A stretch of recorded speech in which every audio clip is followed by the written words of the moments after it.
terra boa, que produz a 30, 60, 100 por um. Em nome de Jesus, Senhor.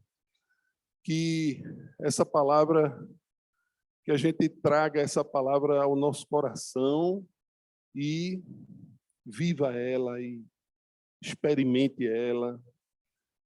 E, Pai, nós te amamos, Senhor. Obrigado por tudo, Senhor. Aleluia. Bom dia. Mas Alfredão falando, pedindo para eu esperar. É óbvio que eu vou esperar ele terminar de falar. Não tenho nem moral, nem roupa para não esperar você falar, Alfredo. Inclusive, pode falar cada vez mais. Você fala muito bem, abençoa. Eu me inclino para ouvir quando você para para falar. Quando você para falar, eu me inclino para ouvir, entendeu? Irmãos, queria compartilhar com vocês uma palavra. Deus tem falado comigo nesse início do ano, tem sido fruto de uma meditação que eu tenho tido nesses últimos dias. Antes de entrar no assunto propriamente dito, eu queria fazer um pedido para vocês, queria que vocês entendessem qual é a minha intenção ao falar o que eu vou falar. Creio que estamos em família, então eu posso ser 100% transparente e honesto com vocês. E eu queria dizer que essa palavra que eu trouxe para hoje é uma palavra de ânimo. Então, caso em algum momento alguém se sinta confrontado, exortado, repreendido, ou ache que eu estou falando alguma coisa contra você, não é a minha intenção. Eu queria realmente nos animar. E algumas das coisas que talvez você possa sentir assim, é porque no meio da reflexão que eu estava fazendo, eu me senti confrontado, eu me senti exortado, eu me senti admoestado. E por isso que eu queria trazer isso. E talvez quando eu falar, tenho em perspectiva que é por causa de todo esse processo que eu fui passando enquanto eu estava pensando nessas coisas. Mas o que eu queria compartilhar com vocês é fruto de um pensamento que eu havia tendo esses dias e um pouco do contexto que nós estamos vivendo. Eu acabei de chegar aqui no encontro, a primeira pessoa que eu parei para cumprimentar, ela já me fez uma pergunta. E o que você acha que vai acontecer? Porque agora trocou governo, toda aquela confusão, né? E é muito fruto disso que eu estava pensando. O país tem vivido dias difíceis, a gente sabe que os dias não têm sido fáceis, tem acontecido muitas coisas, aconteceu esse negócio aí no Congresso, recentemente, né? E vendo essas coisas que têm acontecido, eu comecei a pensar qual é o meu papel e qual é o papel da igreja em meio a toda essa confusão. Tudo isso que tem acontecido, qual é o meu papel como igreja? Eu tenho visto e conversado com muitas pessoas e eu tenho visto alguns perfis, mais ou menos assim, de como as pessoas têm reagido ao que está acontecendo. O primeiro deles, eu tenho visto pessoas que estão com medo, com desespero, ou algumas indignadas. A gente tem um outro grupo que são as pessoas que acham que tudo bem, trocou o governo, mas vamos confiar nas instituições, vai dar tudo certo, e também não é. A gente tem pessoas que estão felizes porque queriam essa troca de governo, então também tem esse perfil. Tem pessoas que estão indiferentes, que acham que isso aí é o reino dos homens e para mim tanto faz, tanto fez que vai acontecer ou não, enfim. E tem o perfil que eu me encontrava. Eu via muitas pessoas conversando sobre o assunto. Recentemente as pessoas têm falado muito sobre isso, muitas pessoas têm pedido a minha opinião. Eu não sou a pessoa mais entendida do assunto, mas as pessoas que me perguntam eu falo. Mas eu estava desanimado. Eu acho que essa é a expressão. Eu sou o perfil do cara que simplesmente não só desanimado com a troca de governo, eu estou desanimado com o assunto, sabe? As pessoas vinham falar comigo e já falavam, cara, sei lá, não quero nem falar sobre isso. Estava desanimado em relação a esse tema. E, de certa forma, apesar de eu estar meio desanimado e não querer falar sobre esses assuntos, a sociedade está vivendo isso, a sociedade meio que está em ebulição em relação a essas coisas e as pessoas te procuram, né? E aí, um dia desses, eu estava no trabalho, minha chefe me procurou, sentou lá do lado da minha mesa, eu pensei que ia ser uma conversa tipo de trabalho, sabe? Aí ela me perguntou assim, qual a sua opinião sobre identidade de gênero? Que negócio de botar todos, todas e todes, sabe? E aí, eu confesso para vocês que a minha reação, assim, eu queria responder para ela, olha, isso aí não faz o menor sentido. Chegou a subir assim, e aí eu não falei. Porque na hora que eu ia responder ela, eu pensei, cara, qual é a minha responsabilidade como igreja em relação a esse tipo de pergunta? Porque se eu falo para ela o que eu queria falar, haveriam ali duas possibilidades do que iria acontecer. Ou a gente ia discutir, ou ela ia considerar a minha opinião contrária dela e me colocar em qualquer rótulo que ela achasse na cabeça dela e ia ficar por isso mesmo. E eu fiquei pensando, como é que eu posso dar uma resposta onde a gente consiga conversar e eu consiga falar do reino de Deus, não somente dessa questão toda. Porque no fundo dessa pergunta não tem só uma questão política, tem a questão de qual é a vontade de Deus para o homem. E aí nós começamos a conversar sobre qual é a vontade de Deus para o homem. Por que Deus criou homem e mulher? Depois que falei sobre isso, falei para ela, aí eu entrei na questão em si, eu falei, olha, eu acho que essa é uma linguagem que não é acessível, porque, por exemplo, quando você coloca esses todes ou X em programas para cego, eles não conseguem entender o que está sendo falado, a gente teve uma conversa mais técnica. E aí eu percebi que ela me ouviu. Ela não chegou a concordar comigo, mas ela me ouviu. Passado alguns dias, ela veio me perguntar outra coisa, só que já falando sobre Deus. E aí eu percebi que eu tinha criado um acesso para falar com ela, que antes eu não tinha. E que se eu tivesse dito para ela que o que ela estava falando não tinha o menor sentido, eu não iria ter. E aí eu fiquei com isso na cabeça. Caramba, eu preciso ter acesso com as pessoas. No dia seguinte, eu e Laís fomos fazer o nosso devocional lá de manhã, no café da manhã. E a gente está fazendo uma apostila dessas que a gente faz.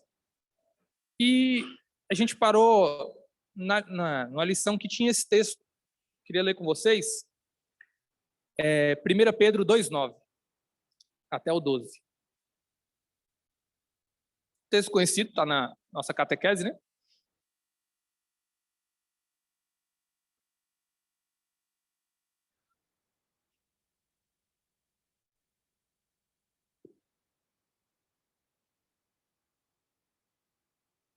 Vós, porém, sois raça eleita, sacerdócio real, nação santa, povo de propriedade exclusiva de Deus, a fim de proclamar as virtudes daquele que vos chamou das trevas para a sua maravilhosa luz.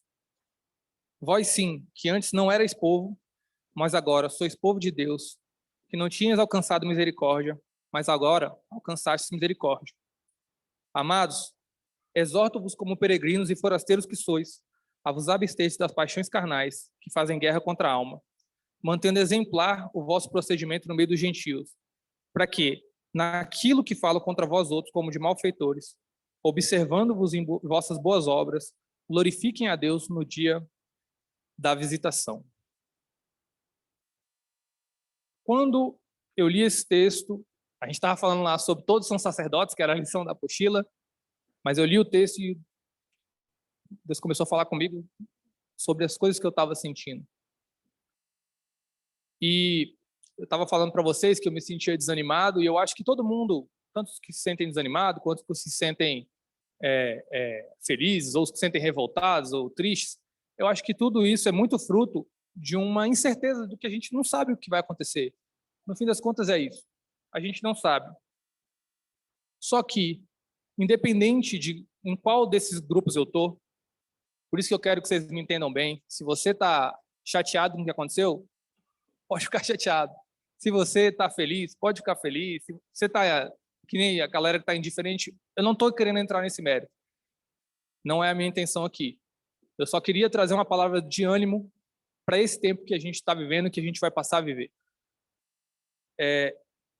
Apesar de todas as pessoas terem tipos de reação, esse tipo de reação que eu coloquei aqui, existe uma vontade de Deus para a igreja, para que a gente viva como igreja nesse tempo. E isso independe de em qual desses grupos eu estou. tem a ver com o nosso ministério comum. E aí, eu fui meditar sobre o texto. Formado em história, né? Falei, tá, o que estava acontecendo naquela época, quando Pedro escreveu essa carta? E é interessante notar que quando Pedro escreveu essa carta, os historiadores acham que ele escreveu entre 60 e 63 depois de Cristo. Ele escreveu a carta para alguns irmãos que estavam na região que hoje é a Turquia, e eles, os judeus que tinham fugido da perseguição tinham ido para lá, e tinham alguns gentios que tinham se convertido ali mesmo, e ali tinha se formado uma comunidade que havia irmãos. E Pedro manda essa carta para eles, como eu falei, eles acham que no máximo ela foi escrita em 63 depois de Cristo, numa região que não havia perseguição. E a perseguição ela passou a ocorrer no ano seguinte. Então, a carta de 1 Pedro era uma espécie de alerta e de ânimo para os irmãos para o que viria a acontecer com eles. Ele estava preparando as pessoas para um cenário que ia ser adverso. Socialmente, esse cenário já era um pouco complicado para quem estava lá. Os irmãos estavam sofrendo uma espécie de perseguição social. Como eles não adoravam César e eles só tinham um Deus, eles tinham uma espécie de rejeição ali na sociedade. Sofreram várias injustiças, enfim. Tem vários relatos ali da época. E aí Pedro manda essa carta para eles para animá-los, que apesar do que estava acontecendo ali, Deus tinha um propósito, Deus tinha um desejo para o que eles tinham que fazer naquela cidade. E aí Pedro fala nesse texto, a primeira coisa que eu queria destacar é que eles são raça eleita. Quando a gente fala de raça, a gente pensa muito na questão da pele, né? Só que isso é uma coisa que foi criada muito tempo depois, na biologia. Quando Pedro estava falando de raça, no contexto ali da época, ele estava falando de pessoas que nascem do mesmo povo. Então, quando você falava de raça para um grego, ele entendia o grego, ele era composto por 4 povos. Então, eram esses 4 povos. Enfim, aqui não é aula de história. Mas o que eu acho interessante é que a palavra para eleita em grego significa literalmente colhida para fora. Então Deus nos escolheu como um povo que ele colheu para fora. Ele estava no meio de um bando de gente, num contexto específico, e Deus nos tirou para fora. Ele nos escolheu para sair de tudo isso. E nós somos uma raça de pessoas que foi colhida. Quando a gente fala de colheita, é simplesmente você olha, tem ali aquele fruto que está bom e o que está ruim. Você escolhe o que está bom, você tira. Nós somos colhidos. Deus nos escolheu e nos tirou de toda aquela confusão do mundo. Quando ele diz que nós somos raça eleita, logo depois ele diz que nós somos sacerdócio real. Nós somos colhidos para fora e fomos colocados como sacerdotes. Não sei se vocês sabem qual era a função do sacerdote naquela época. Para o judeu isso era muito claro. O judeu, toda vez que ele precisava ter algum tipo de relação com Deus, ele precisava ir até o templo, fazer uma oferta a Deus, e isso era feito pelo sacerdote. Quando ele estava em pecado, ele precisava ir até o sacerdote. Todas as relações do homem com Deus, ela era intermediada pelo sacerdote.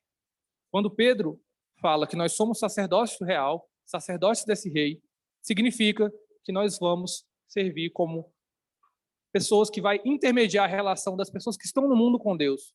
Ou seja, a pessoa que está com dificuldade, a pessoa que está com dor, a pessoa que está mal, nós vamos chegar até elas e levar elas a conhecerem a Deus. Mostrar que há perdão de pecados, mostrar que há solução para a vida delas. Isso é a tarefa de um sacerdote. Muitas vezes, não sei como vocês reagem, mas algumas vezes eu tenho que estar com algumas pessoas e as pessoas estão envolvidas com situações de pecado. Esses dias eu fui encontrar um amigo que está numa situação de pecado e quando você encontra a pessoa, se você vê tudo o que ele fez, você pensa, a primeira coisa é, eu vou julgar, ele está errado. Mas o meu papel como sacerdote não é esse. É de mostrar para ele que em Cristo há perdão de pecados. Eu sou um sacerdote de Jesus. Falar, olha só, há perdão para você.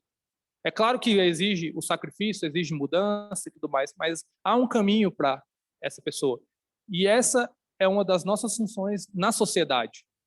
Independente da minha opinião política, da minha opinião sobre o que está acontecendo, dos eventos, dos fatos, é meu papel apresentar às pessoas o reino de Deus e mostrar para elas que há um caminho onde elas podem encontrar o Senhor e ter uma nova vida. Independente se a gente estiver num cenário bom ou num cenário ruim, há um novo caminho para essas pessoas. E se for um cenário ruim, há um caminho de esperança em Cristo. Depois disso, Pedro fala que eles são nação santa. Quando fala de nação, aí ele já está falando de uma coisa chamada pátria. Nós fomos colocados em uma nova pátria. Não estou dizendo que a gente deixou de ser brasileiro, que a gente não tem que se importar com o país, longe disso, temos. Mas a gente tem que ter perspectiva de que nós temos uma nova pátria. Isso me lembra do texto de 2 Coríntios 5:20. Se vocês puderem abrir.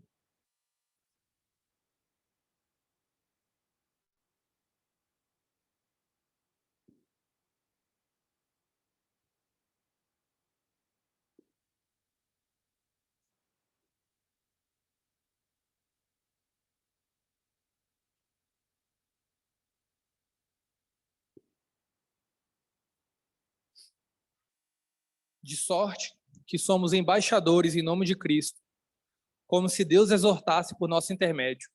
Em nome de Cristo, pois, rogamos que vos reconcilieis com Deus. Paulo diz que somos embaixadores e que o nosso trabalho como embaixadores é rogar para que as pessoas se reconciliem com Deus. Eu achei interessante essa expressão embaixador. Eu fui atrás, né? Tá. Embaixador hoje em dia é uma coisa, mas o que era o embaixador na época que Paulo escreveu aquilo?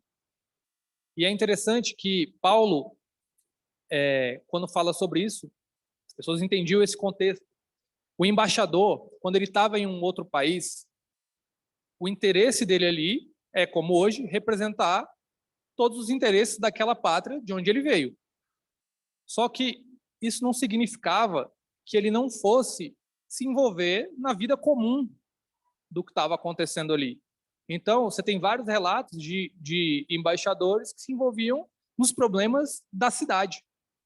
Então, eu achei até um relato do embaixador que foi resolver o problema de distribuição de água na cidade, e ele estava envolvido. Mas o interesse do embaixador, a prioridade dele, é a pátria dele. E nós temos uma nova pátria. Isso significa que o meu maior interesse, a minha prioridade, são os interesses do reino de Deus. Não que eu não vá cuidar das coisas de onde eu estou, certo? Marcelo era ministro. Não significa que ele não iria trabalhar bem, que ele não iria ver lá as estradas que estavam com problema, não ia dar o melhor dele.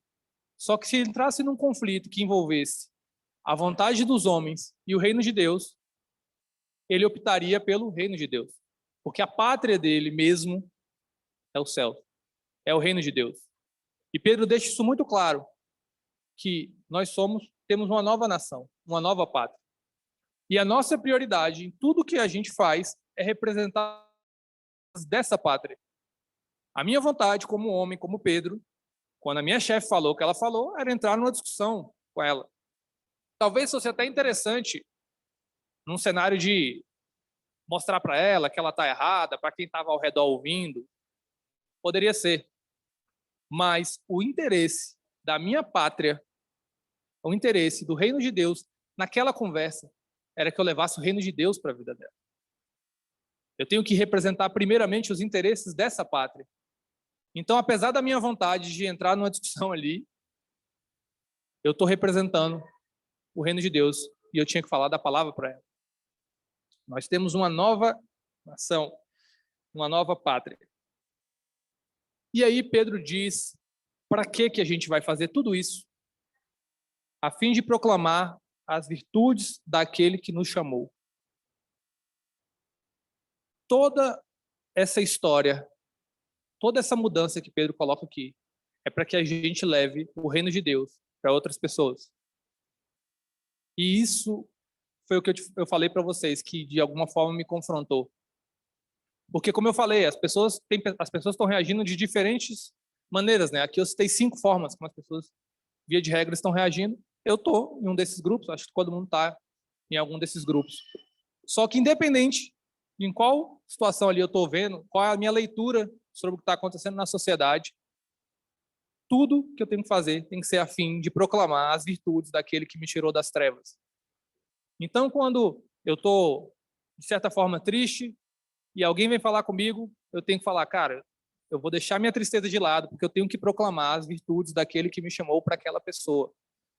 Essa discussão, ela não é tão importante quanto eu levar o reino de Deus para aquela pessoa.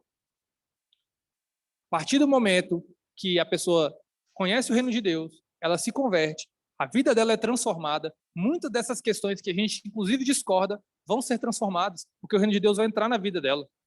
E não tem como o reino de Deus entrar na vida da pessoa e não provocar mudanças. E às vezes eu tinha um ímpeto de discutir o argumento, de tá certo, tá errado, não sei o quê, pá, pá, pá. Não que em algumas situações não caiba esse tipo de conversa. Sim, cabe. Mas eu preciso ter o discernimento que a minha prioridade é levar o reino de Deus. E se tiver nessa conversa qualquer oportunidade, já ao invés de eu entrar nesse debate, eu falar sobre o reino de Deus, eu vou falar sobre o reino de Deus, porque eu sou um embaixador. Eu represento primeiro o interesse da minha pátria. Depois eu vou cuidar dessa questão aqui. Então, todas essas questões, eu tenho entendido que são uma oportunidade para a gente proclamar as virtudes daquele que nos chamou. Se estivermos num cenário bom, vamos proclamar as virtudes daquele que nos chamou e mostrar como Deus é bom e como tudo está bem conosco. Se estiver ruim, vamos falar para as pessoas que há esperança, e que a esperança da gente não está no mundo, não está nas coisas dessa vida, mas no reino dos céus.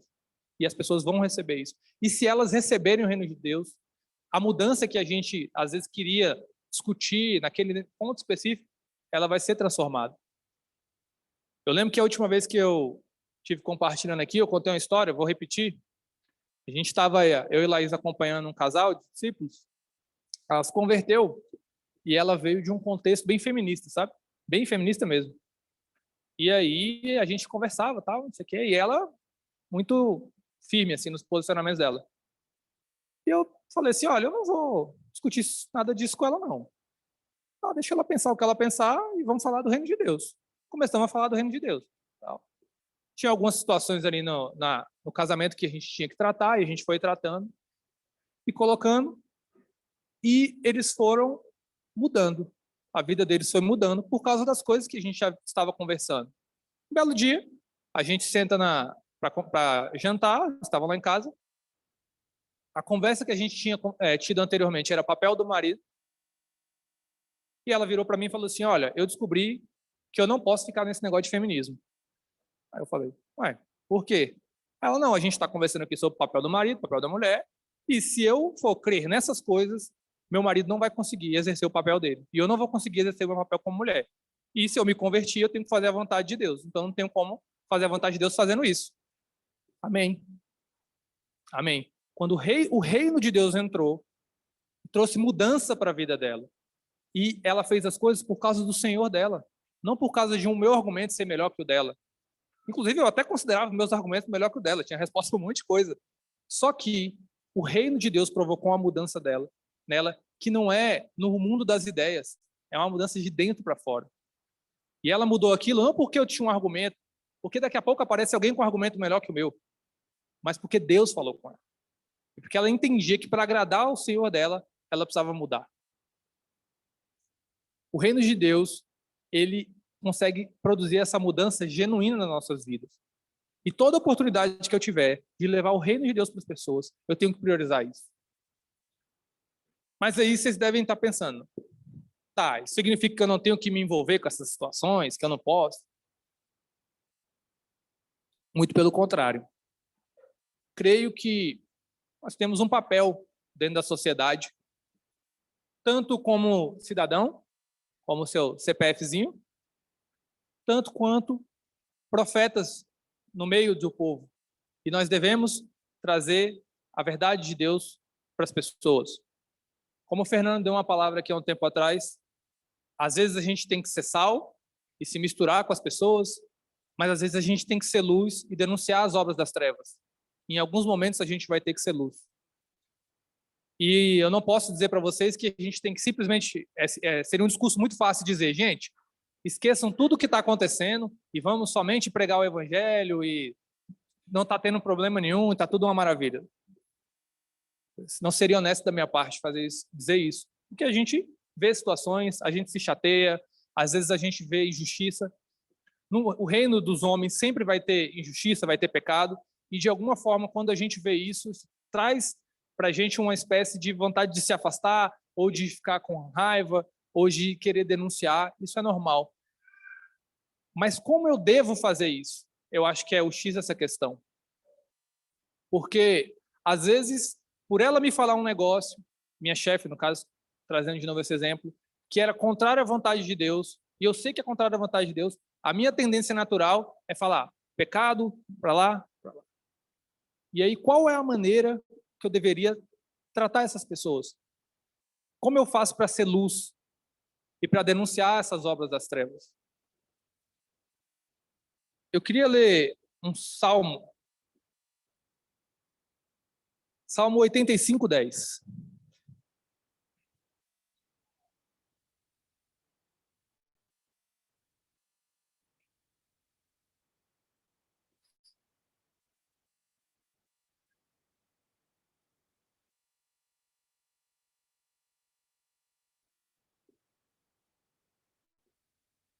Encontraram-se a graça e a verdade, a justiça e a paz se beijaram. E eu entendi que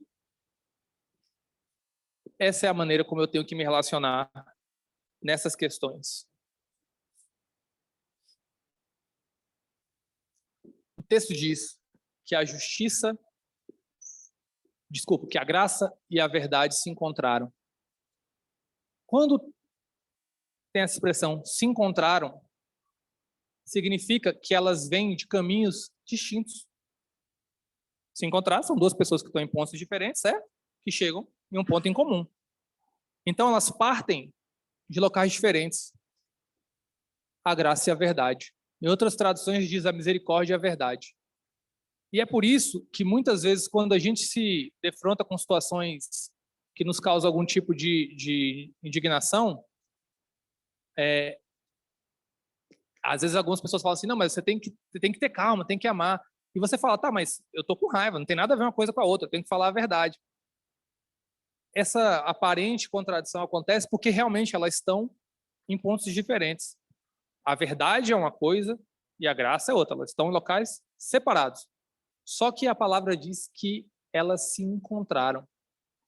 Então, toda vez que alguém me faz uma pergunta sobre esses assuntos, eu tenho que fazer com que a graça e a verdade se encontrem.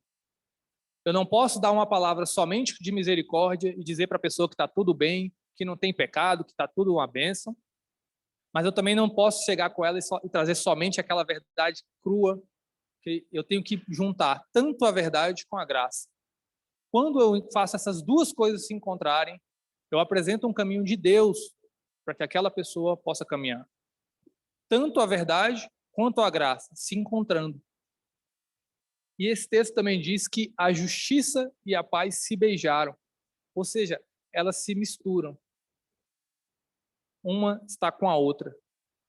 E se a minha palavra não tiver, apesar de toda a justiça que eu preciso trazer, em muitas situações que a gente vê injustiças na sociedade, mas eu tenho que denunciar essa injustiça de modo que a justiça e a paz estejam juntos. O meu objetivo não pode ser o conflito com ninguém. O meu objetivo tem que ser a paz. E quando eu falo da justiça de Deus para aquela pessoa, eu tenho que ter um coração pacífico e tentar com que aquela conversa resulte em paz, resulte em verdade e resulte em graça. Essas quatro coisas têm que estar caminhando juntas. E eu acho que um dos problemas que a gente tem visto na sociedade e de toda essa confusão que tá, e muitas brigas que às vezes até eu mesmo me envolvo, é porque eu separo essas coisas. E às vezes alguém me pergunta uma coisa que tá, e eu olho, tá errado, verdade. E eu não levo graça junto. Ou então, às vezes a pessoa vem e me comenta alguma coisa e eu trago uma justiça para ela. Mas essa justiça, ela não vem com paz. E às vezes, em vez de estar falando com a pessoa que poderia ouvir o evangelho, eu estou criando inimigos. Eu estou criando pessoas que acham que não tem como ter uma conversa comigo. Por isso que essas 4 coisas têm que andar juntas. Se a minha palavra, se a minha verdade, aliás, não tiver graça, ela não vai produzir o efeito que eu desejo. E se a minha palavra de justiça não tiver paz, ela não vai produzir o efeito. Da mesma forma, se a minha palavra tiver graça, mas não tiver a verdade, não vai produzir o efeito que Deus quer, porque aquela pessoa vai ter que mudar e ela vai ter que andar de acordo com a verdade. É necessário que haja mudança na vida dela. E da mesma forma, não adianta eu falar somente de paz se não haver justiça. Sem justiça não há paz. Essas coisas têm que andar juntas. Se a gente não fazer essa mistura, é muito provável que a gente não vai conseguir levar o reino de Deus para essas pessoas, porque a gente vai fechar, a gente vai queimar pontes em vez de construir. Por fim, o texto de Pedro coloca um critério que, de certa forma, regula todas essas emoções que a gente tem. Eu entendo que é muito difícil, às vezes, quando você vê uma injustiça, você não se levantar contra aquilo. Aquele sentimento que vem na gente é muito forte, né? De justiça. E aí você fica tentando encontrar a paz, encontrar a misericórdia mas é difícil. E eu fiquei pensando, tudo bem, Deus, mas qual é o termômetro dessa história? Como é que eu vou saber usar isso? E aí vem o final do texto. Pedro fala assim: propriedade exclusiva de Deus. Propriedade exclusiva. Exclusiva significa de um dono só. É só dele. É só dele.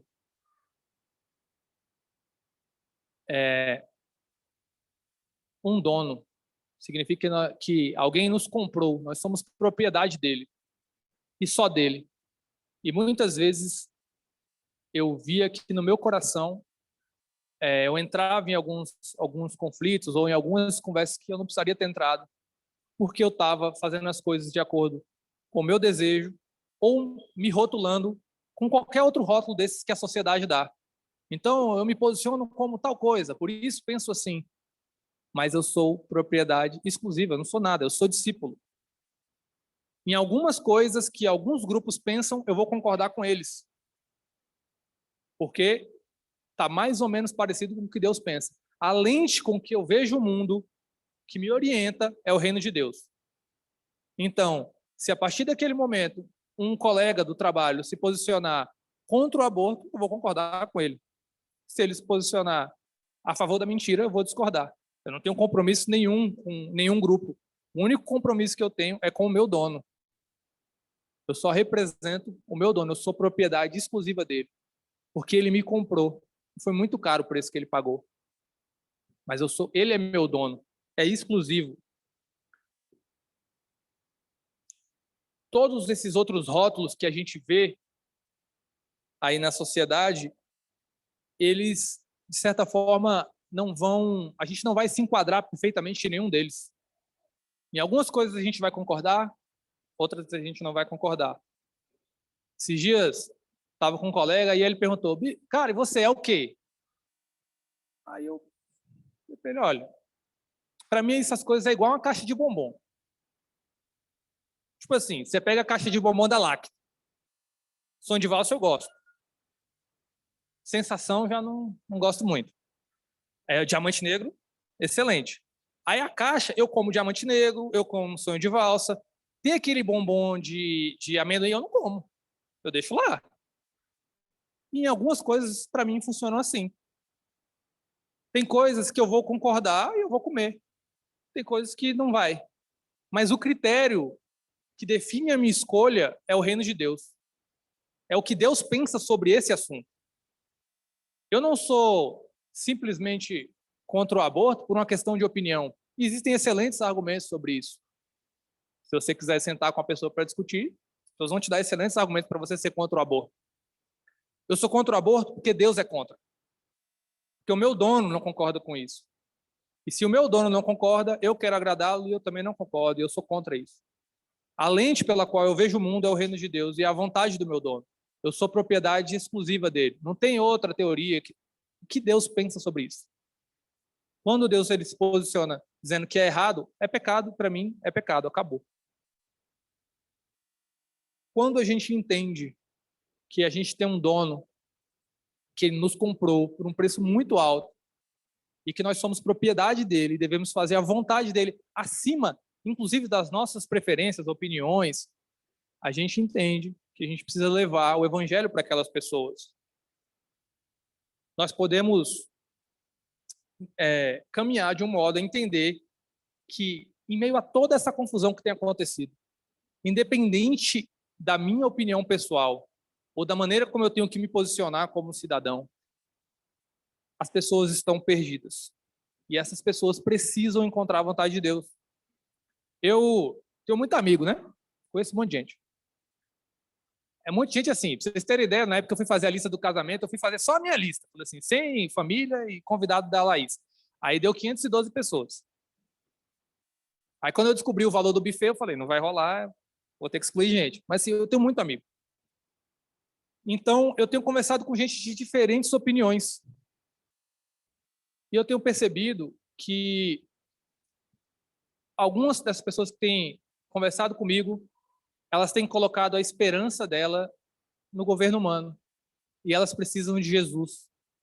E elas precisam que eu fale do reino de Deus, para que elas tenham uma esperança que vá além de simplesmente as decisões que acontecem ali no Congresso.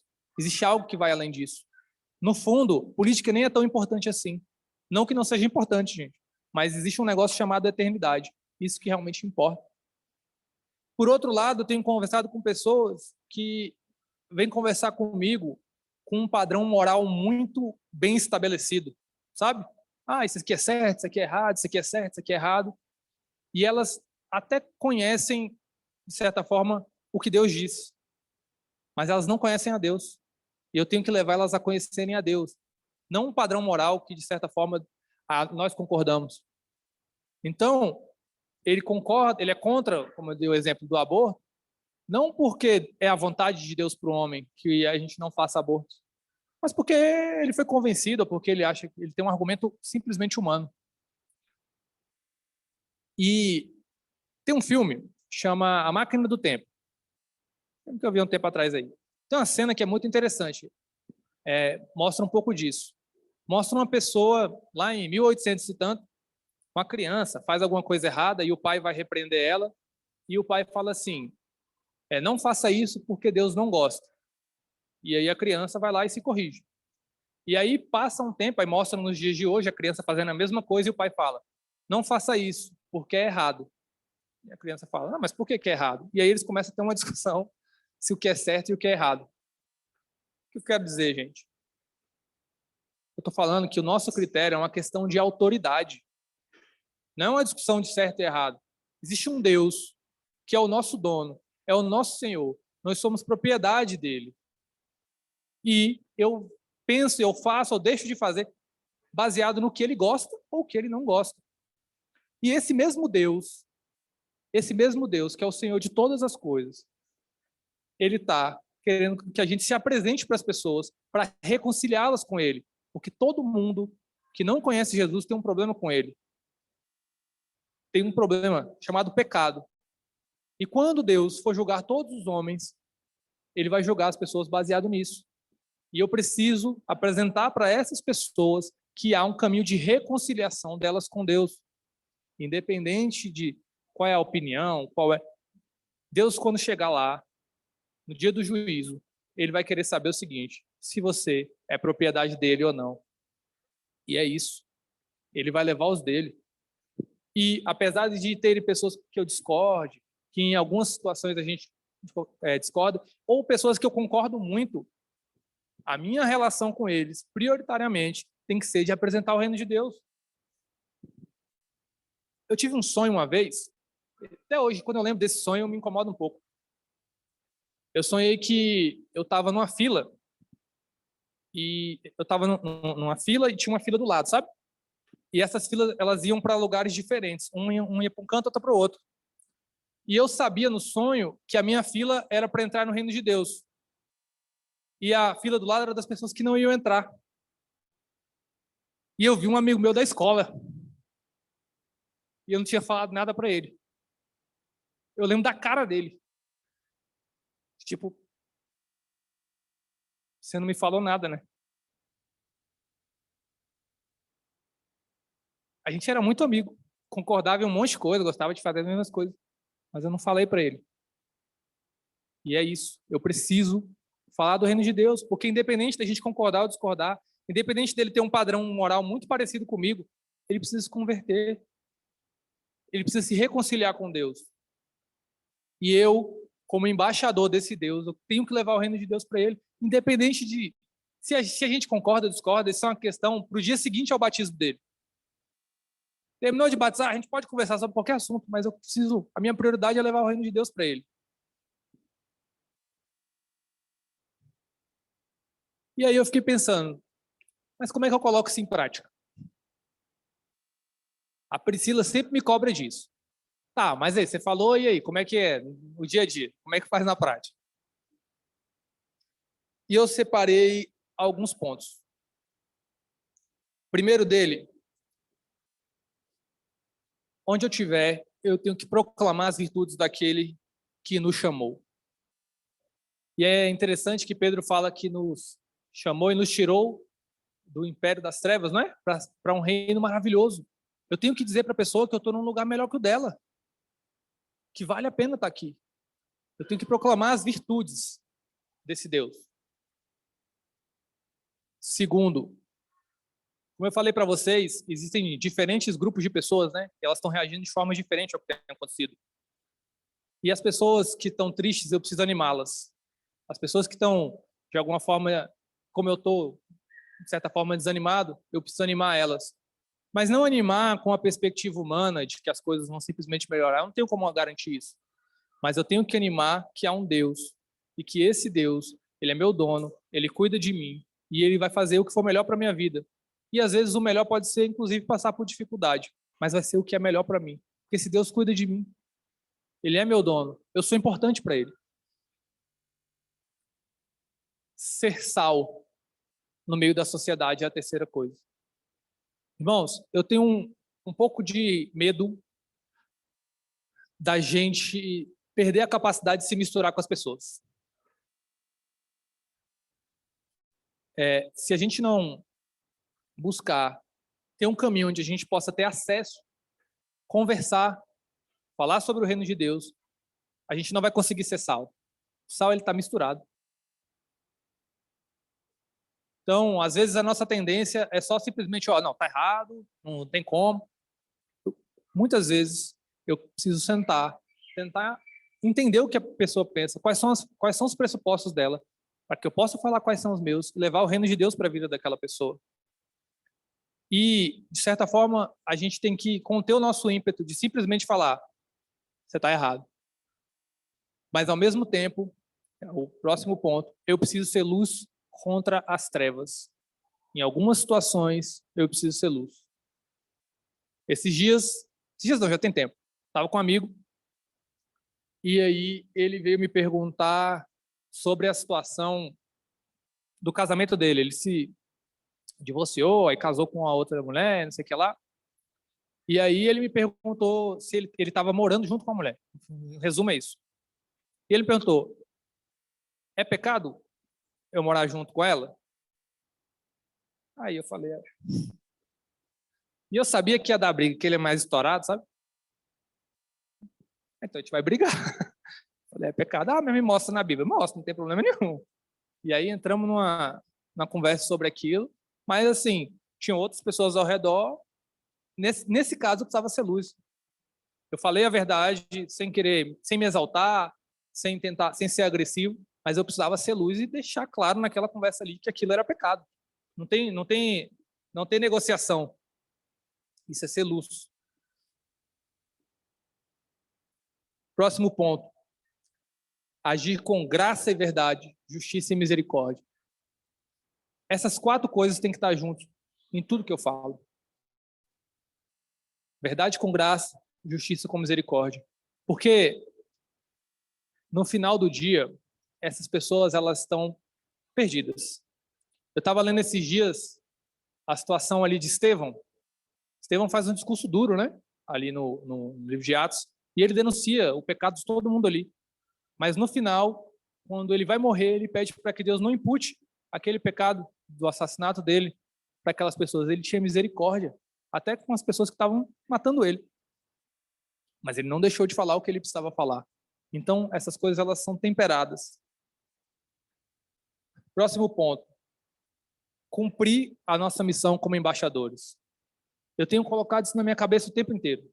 Eu sou embaixador, então eu não tenho que fazer o meu próprio interesse. Primeiro, o interesse do reino de Deus. Às vezes, essa situação lá do Todes, lá no meu trabalho, lá, assim, o que seria melhor para mim seria simplesmente me enquadrar com o que todo mundo está fazendo e não ter problema com ninguém, né? Mas nesse caso, eu penso que eu represento outro reino. E no meu reino a gente não escreve assim. E aí eu falei, não, isso aí eu não tenho como fazer, não concordo e tal. Aí minha chefe, tá, mas como é que vai fazer? Eu falei, olha, chefe, aí eu te dou 2 opções. Ou sai do jeito que eu escrevo, afinal quem está escrevendo sou eu, né? Ou eu te mando como uma minuta, você põe do jeito que você quiser e você assina. Você fica à vontade, mas eu não vou fazer. Pô, ali.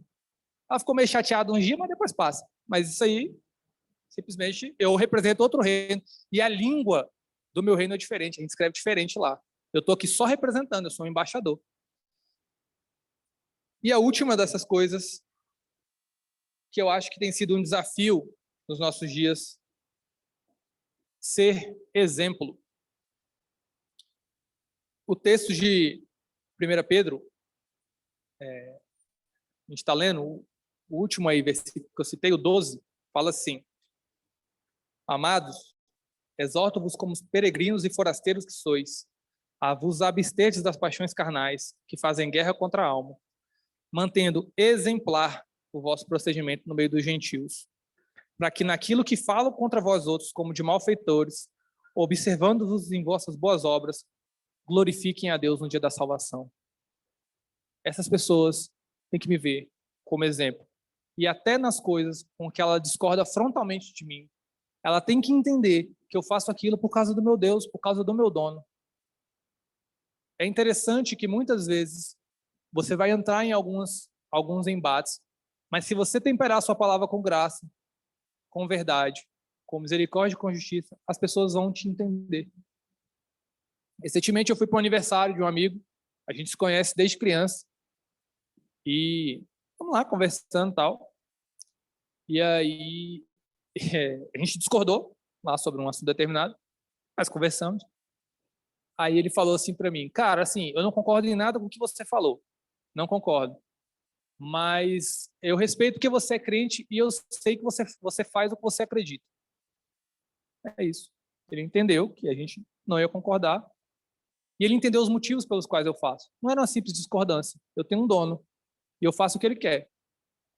E se ele não quiser fazer, é problema dele, mas ele respeita isso. A gente precisa ser exemplo. E eu acho que tem sido um desafio para a gente ser exemplo, porque muitas das questões que têm acontecido mexem com o nosso emocional, com a nossa justiça própria, com a nossa ira, com a nossa necessidade. Eu uso muita expressão lá em casa, de dar conformidade às coisas, né? Não é assim, tem que... Só que a gente precisa ser exemplo para as pessoas e entender que o principal nessa questão toda é onde elas vão passar a eternidade. Então, meu objetivo tem que ser conseguir sentar com essa pessoa e conseguir falar do reino de Deus para ela com calma, de modo que ela me escute. Por mais que ela não concorde com a minha opinião sobre todos, ela ouvir por que eu penso isso e ouvir eu falar do meu Deus, para que eu possa convidá-la a se reconciliar com ele e que ela saia dali entendendo que existe um Deus e ela tem um problema com ele, que ela precisa resolver. Ela pode não querer resolver, mas ela sai dali sabendo que existe uma diferença entre o modo como ela vive a vida dela e o modo como Deus quer que ela viva a vida dela. Ser exemplo, para que naquilo que falam contra nós, como malfeitores, observando-vos em vossas boas obras, glorifiquem a Deus. Para que essas pessoas, observando o nosso procedimento, glorifiquem a Deus. Eu preciso ser esse exemplo. Eu reconheço que hoje não sou, mas eu tenho que buscar isso. Eu tenho que buscar ser esse exemplo para as pessoas que estão ao meu redor, todo o tempo. Para que eu possa apresentar o reino de Deus para ela. Como o texto diz, a fim de proclamar a virtude daquele que vos chamou das trevas para a sua maravilhosa luz. Para que eu, que não tinha alcançado misericórdia, alcancei, possa mostrar para ela que ela não alcançou, mas pode alcançar. E que, independente do que está acontecendo, independente de o resultado de uma eleição, ou como a sociedade está pensando, ou para onde as coisas estão se encaminhando, existe um caminho de esperança que está em Cristo Jesus. E que em Jesus, independente do que estiver acontecendo, eu tenho um caminho de ânimo e de colocar toda a minha expectativa e esperança nele. Que independente do que vai acontecer, o meu dono está no controle, o meu dono cuida de mim. E isso tem, de alguma forma, me animado a todas as situações que eu tenho visto, de às vezes você liga a TV, o noticiário te deixa triste, né? Você vê a TV, você dá vontade de chorar.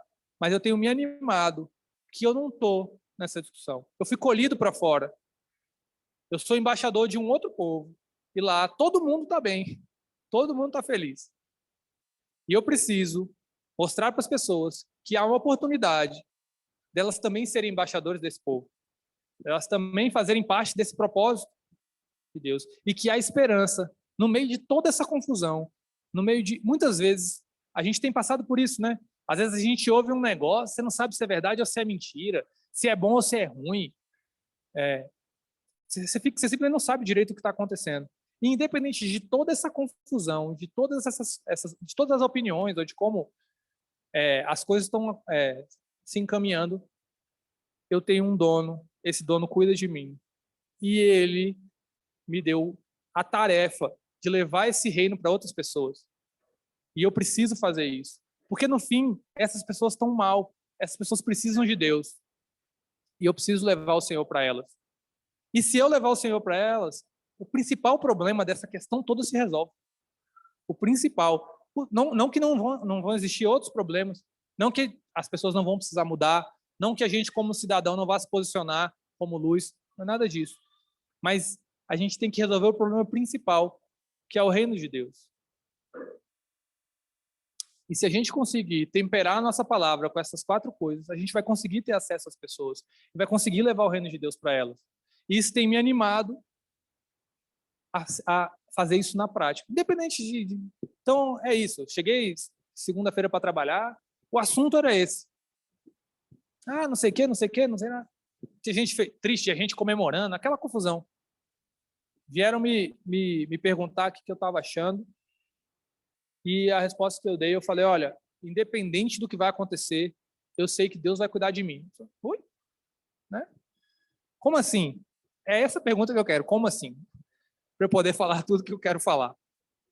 Se eu tivesse entrado na discussão, poderia até ser bom, vamos dizer assim, em olhos humanos, mas não ia resolver o problema da pessoa. O problema dela é que ela precisa se reconciliar com Deus.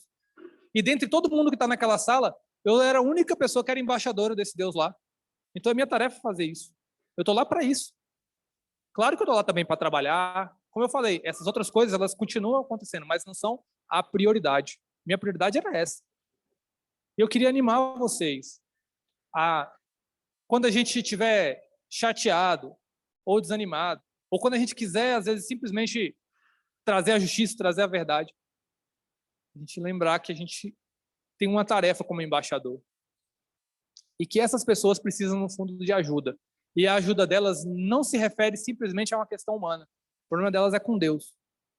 E eu sou o responsável, sou a única pessoa naquele momento que posso fazer isso, posso levar o reino de Deus para ela.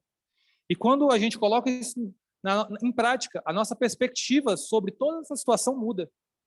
Porque eu sei que se entrar um governo muito bom, eu vou usufruir do governo bom e vou tentar fazer com que as pessoas conheçam o reino de Deus e que entendam que a vida, apesar de estar boa, elas vão ter que prestar contas a Deus.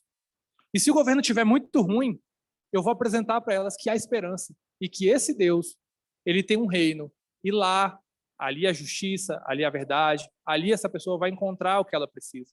Em qualquer cenário, seja bom, seja ruim, aquela pessoa, ela tem um problema que precisa ser resolvido e o problema dela é com Deus. Então, se está tudo bem, a economia está bem, não tem mais corrupção no Brasil, está tudo excelente. Esse cara tem um problema com Deus e ele precisa resolver, porque Deus está irado com ele. A ira de Deus permanece sobre ele. Eu preciso agir e mostrar para ele que há um caminho de reconciliação. E se tiver todo ruim, se a gente estiver passando fome, eu tenho que falar, existe um caminho de esperança para você e aceita logo que você está com fome, tu pode morrer. Então, mas eu preciso mostrar, independente disso, que o problema da pessoa é com Deus. E que eu estou falando o que eu estou falando, ou no que a gente concorda ou que a gente discorda, tudo isso é porque a minha lente, ela vem do meu dono. E eu só sou dele. Eu sou propriedade exclusiva dele. E eu só penso o que ele pensa. E eu só quero fazer o que ele manda eu fazer. E as pessoas, elas não têm essa verdade. E eu não posso enxergar elas como adversários ou como aliados. Eu tenho que enxergar as pessoas como os meus irmãos e as pessoas que eu gostaria que fossem meus irmãos. Esse é meu filho. E eu quero trabalhar o máximo que eu puder para que essas pessoas consigam se reconciliar com Deus. Amém?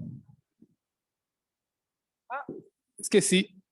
Essa questão da propriedade, eu pedi para o Davi trazer um cântico, que eu acho que falar um pouco sobre isso, e eu tenho também meditado nele. Vamos orar sobre isso, baixar nossas cabeças e, Senhor, muito obrigado, Pai, por essa palavra. Ó, meu Deus, nos ajuda, tem misericórdia de nós e nos ajuda a exercer o nosso ministério, a sermos embaixadores teus aqui na terra. Ó, Pai, a ter esse equilíbrio e fazer com que a graça e a justiça se encontrem.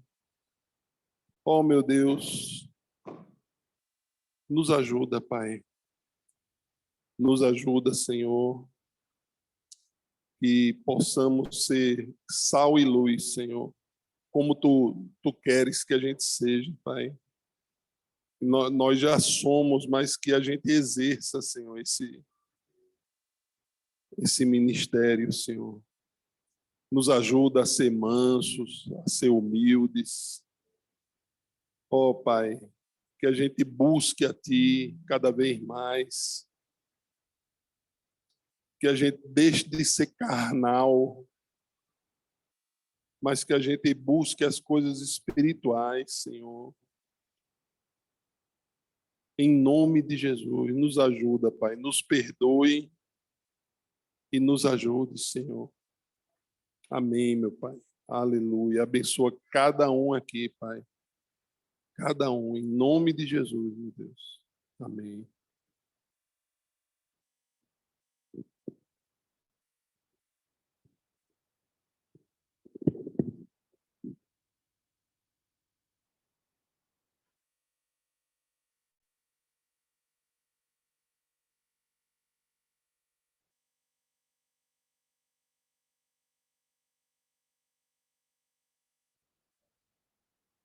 Rei do universo, te dou meu louvor, com tantas bênçãos me cerca, Senhor. Só Tu és a fonte de alegria e prazer. Melhor que a própria vida é a te conhecer. Tu és o dono do meu coração. Tu és o dono do meu coração. E não há outro. E não há outro. Só tu és o dono do meu coração, só tu és o dono do meu coração.